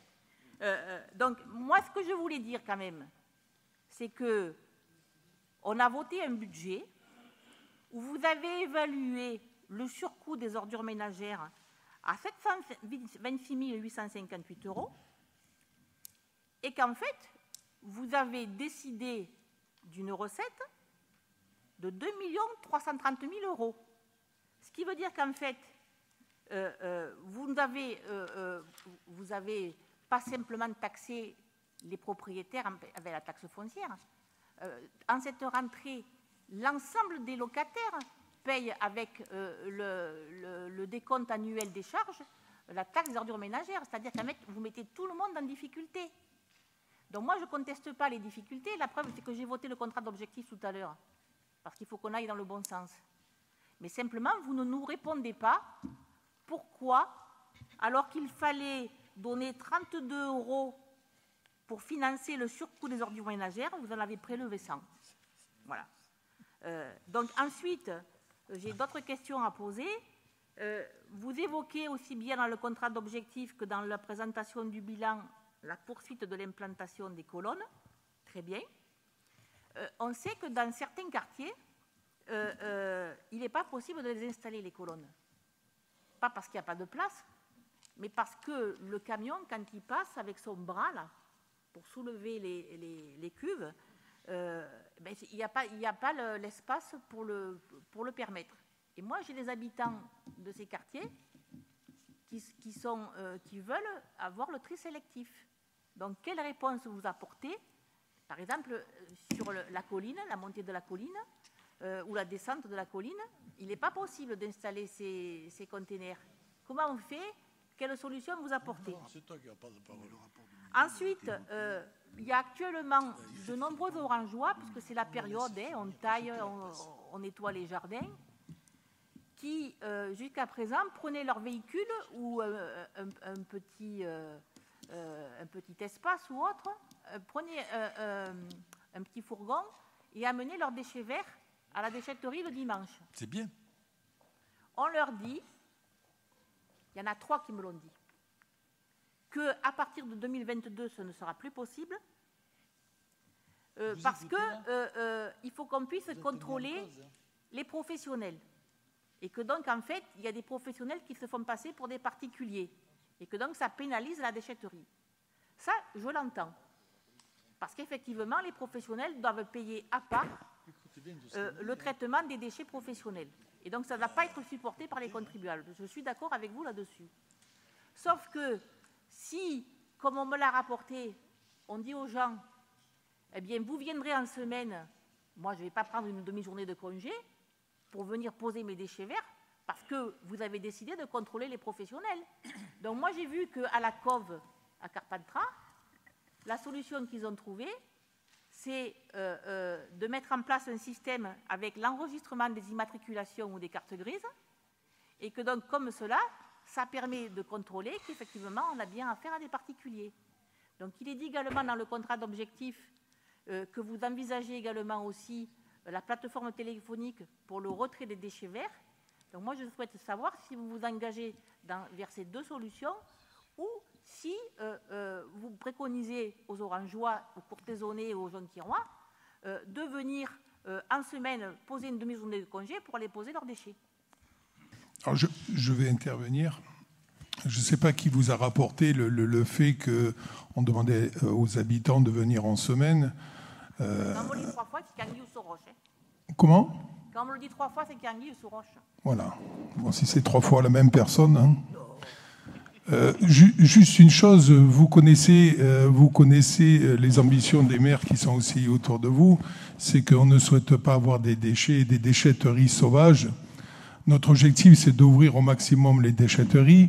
Ça, c'est le maire qui vous parle. Maintenant, ça va être le vice-président. Je reviens sur l'histoire de la déchetterie professionnelle. Il est vrai que notre territoire subit, premièrement, les déchetteries sauvages. Deuxièmement, on va appeler ça des pertes économiques par rapport aux déchets professionnels. Donc oui, il est vrai, on veut plus contrôler les professionnels. Alors, vous parliez de l'exemple de la COV. Aujourd'hui, vous regardez un peu la presse de ces derniers jours, il y a quand même des soucis avec les plaques d'immatriculation, surtout quand il y a des personnes qui prêtent un véhicule à quelqu'un de la famille ou autre. Bon, ça c'est autre chose. Nous, on va mettre d'autres outils, c'est en réflexion. On vous tiendra au courant. Sachez que oui, on va faire le nécessaire pour que les professionnels aient une déchetterie.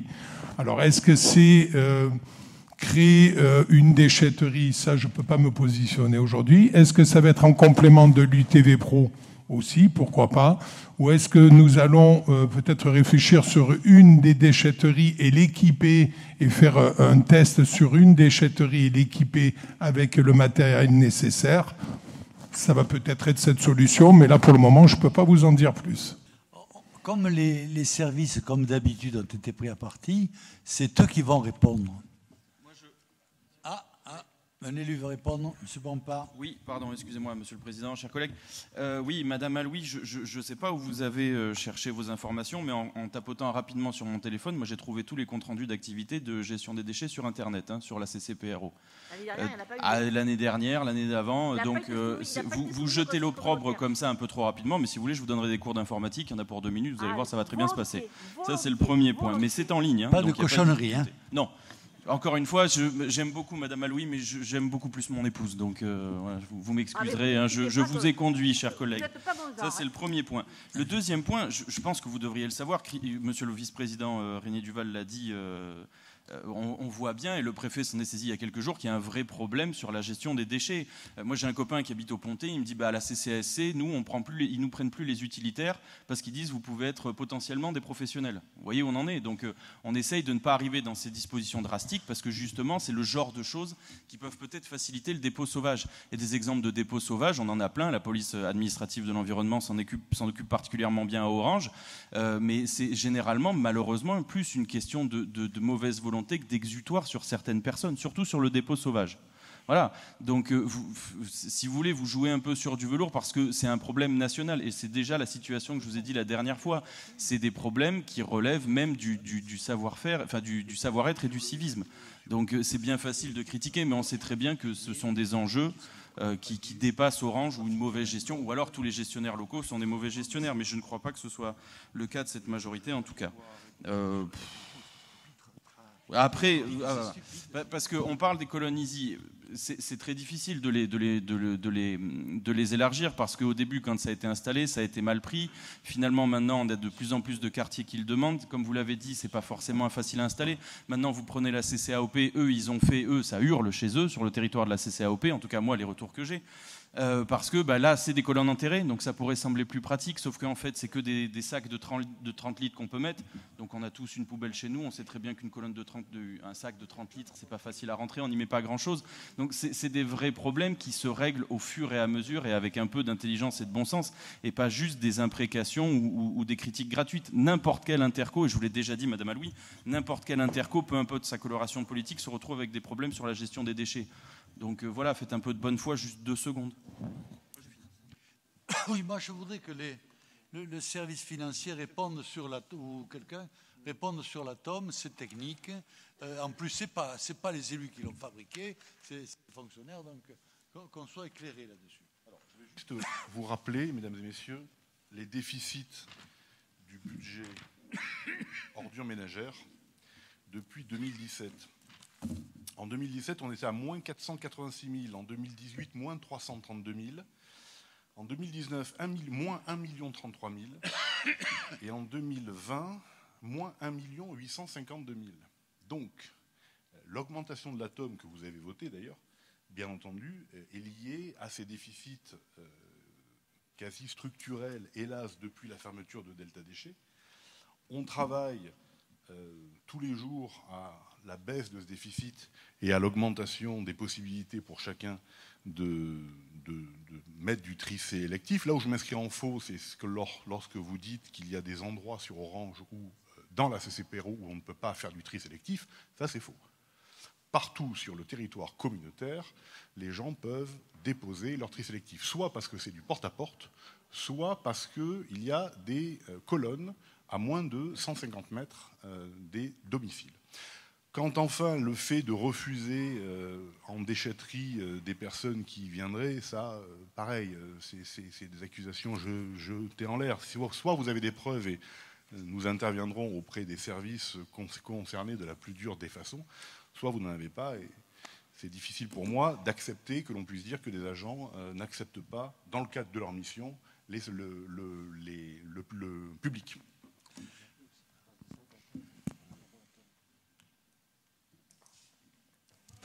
J'ajouterais que les gens sont favorables au tri sélectif, nous y sommes favorables aussi.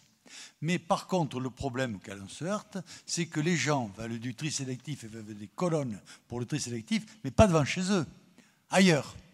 Et comme tout le monde le veut ailleurs, où les mettons ? Le le sens de l'intérêt commun, ça passe aussi par supporter des choses qui ne sont pas forcément agréables. Hein. Et c'est vrai que le tri sélectif impose soit un ramassage individuel, ça coûte une fortune, et ça, on le paye, c'est l'usager qui le paiera, soit c'est des centres de ralliement, mais ces centres de ralliement, quelle que soit l'esthétique que l'on met à ces colonnes, et les nôtres ne sont pas laides, dépareillent quand même le paysage. Alors, c'est compliqué. Et si vous ne voulez pas accepter que ce soit compliqué, vous êtes malhonnête, tout simplement.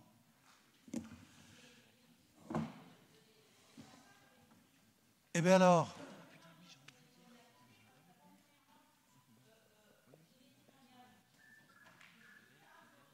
mais même à la descente de la colline, il doit y avoir un endroit où, au milieu de la descente, on doit pouvoir mettre du tri sélectif.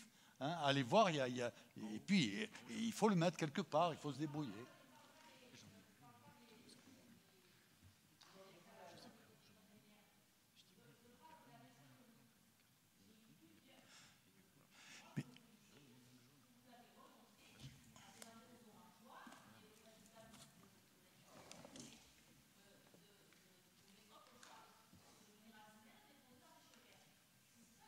Mais vous savez,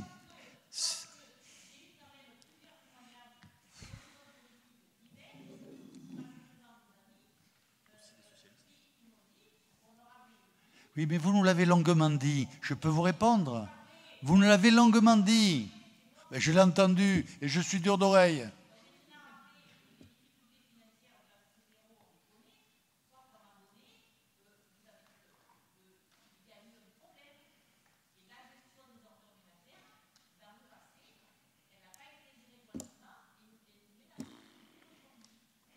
Vous pouvez continuer vos affirmations. On vous a donné toutes les explications. Donc vous pouvez continuer. On va faire. On souhaiterait qu'un centre d'apport volontaire soit fait pour les professionnels. C'est la ville, c'est l'Interco qui le fera. S'il n'y a pas de privés qui le font, on préférerait que ce soit les privés qui le font. Hein, mais s'il n'y a pas de privés qui le font, on le fera. Par contre, c'est vrai que si on veut que ces centres de tri soient ouverts le dimanche, ça augmente le coût de fonctionnement. Hein. Alors on ne peut pas à la fois dire vous prélevez trop et demander des solutions qui sont coûteuses. Soit on fait un effort, au lieu de venir le dimanche, on vient le samedi après-midi, et pour le moment ils sont ouverts, autant que je sache.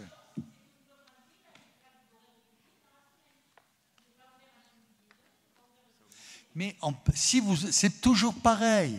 Ce que vous ne comprenez pas, ce que vous ne voulez pas comprendre. Oh là. L'ancienne syndicaliste.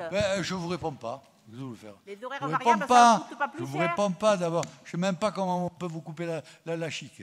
Hein, vous ne laissez pas parler les gens. Ce n'est pas possible. Vous n'êtes pas civilisé. Qu'est-ce que je peux faire, moi? Chez vous, vous seriez dans les mines de sel, en Russie. Parce qu'en Chine, ce n'est pas les mines de sel, c'est la balle payée par la famille. C'est plus efficace. Bon, on va peut-être passer au vote. Il n'y a pas de vote. Bon, on va peut-être arrêter la question. Je regrette qu'on ne le vote pas, ça. Il ne m'aurait plu. Nous avons terminé les questions. La séance est levée.